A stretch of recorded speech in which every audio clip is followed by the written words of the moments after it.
Hello friends, welcome or welcome back to Get Ready with America. My name is SJ, and this month I'm getting you ready for next year's election state by state. This video will be discussing the district, Washington, D.C., capital of the United States, where they have races for mayor and attorney general next year. I obviously have to do red, white, and blue for the makeup look.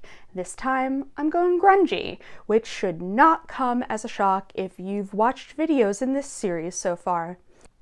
If you haven't and want to watch any other 2022 state preview videos, I'll have my Votemas playlist linked down below, where you'll also find links to more info about the elections in DC. Standard disclaimer, this video was filmed and posted in December 2021.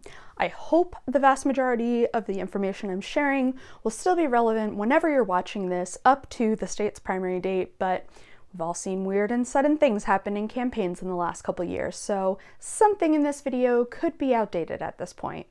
Check the state government links in the description box for the most up-to-date information. Let's get into it. Back in April of this year, there was a push to grant statehood to DC, an ongoing effort of the last several years that was hoping to capitalize on the fallout from the January 6th insurrection, when then President Trump was unfortunately completely within his right of power to block the National Guard from assisting Capitol Police and delaying support from Maryland and Virginia. The measure passed the House in April, then the Senate didn't hold a hearing about it until June and haven't done anything else about it. Shockingly. I did a video on this in April, and I highly recommend you watch that to learn more about the issue as a whole, but for the purposes of this video here today, I'll just insert a clip about how the local DC government and US Congress work together. Washington, D.C.'s local government is made up of an elected mayor and 13-person council established by the Home Rule Act of 1973. This act retained a congressional sign-off on all D.C. law as well as the budget. The process for passing laws in DC is that after going through a committee process, the council votes on a bill twice. If it passes, it goes to the mayor, who can choose to sign it, let it go forward without their signature, or veto it. In either of the first two instances, it then goes to Congress for a review period before being enacted. If there's opposition to it, the House and Senate have 30 days to pass a disapproval resolution and get it signed by the president to block the law.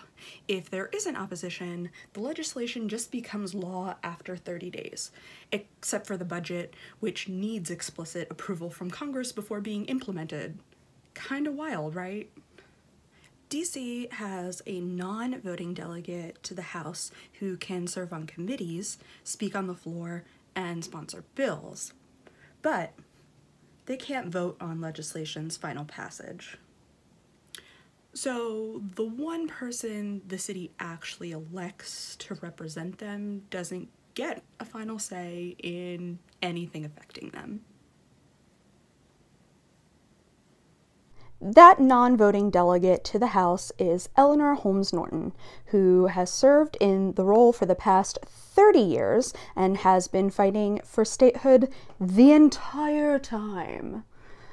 She hasn't formally announced she's running for re-election, but her website and filings are up to date, and really at this point, I think she's on the statehood or death path. Right now, the only candidate who has declared is Reverend Wendy Hamilton, who served as Andrew Yang's presidential campaign director of spiritual and cultural outreach, and as a multi-decade district resident, also would push for statehood with a focus on how to organize once it's obtained. Democratic Mayor Muriel will be running for election to a third term. She has been a big factor in the increased progress towards statehood and has a fairly positive national profile with her pandemic response, but she's fallen short on providing lasting, affordable housing opportunities in a city that has some of the highest income disparities in the country.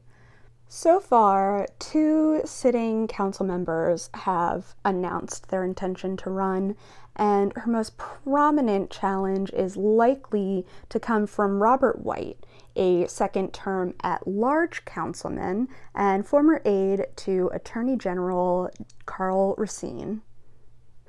Speaking of, Racine will not be seeking re-election to his Attorney General post this year.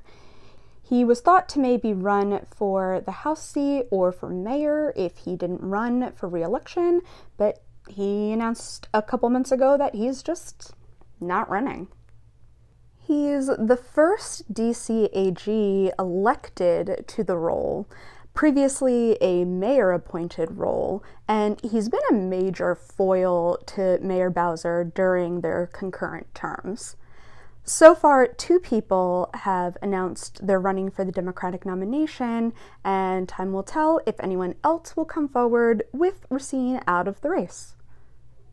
The district will also vote on council chairperson, 2 of the 4 at-large council seats, and representatives in wards 1, 3, 5, and 6. Only the race in Ward 5 is completely open, as Councilman Kenyon McDuffie is running for Attorney General instead.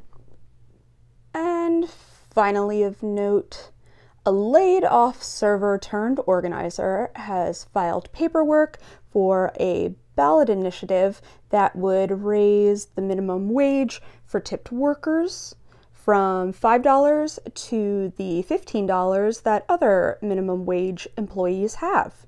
If you're thinking, wait, didn't we already vote on that? You are correct.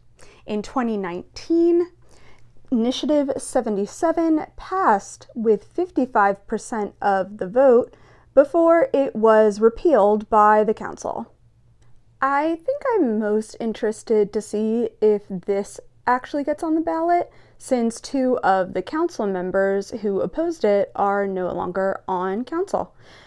That was some bullshit. And I also felt really bad for all the servers who had to wear Vote No on 77 buttons while working to appease restaurant owners. They even had a little script for people who asked about it. I hate late-stage capitalism. DC's primary is on June 21st. If you're registering to vote online or by mailing in a paper form, the deadline is May 31st. Otherwise, you can register in person during the early voting period or on Election Day at your polling place. The early voting period is June 6th to the 17th, or anyone is able to request a mail-in ballot. DC residents who are convicted of a felony not only don't lose their voting rights when convicted, they and other incarcerated residents can vote while incarcerated. DC is one of 3 places that supports this. And that's the look. Please be sure to check the description box for the playlist of all my Votemas videos, as well as links to learn more about voting in DC. I'll be covering all 50 states and DC over the month of December, so stay tuned to learn more about your state. Please give this video a like right down there and leave a comment with what you think the Washington football team's new mascot should be, since they apparently still don't have one. Subscribe to the channel so the next Votemas video shows up right in your feed. Thanks, and I'll see you again soon.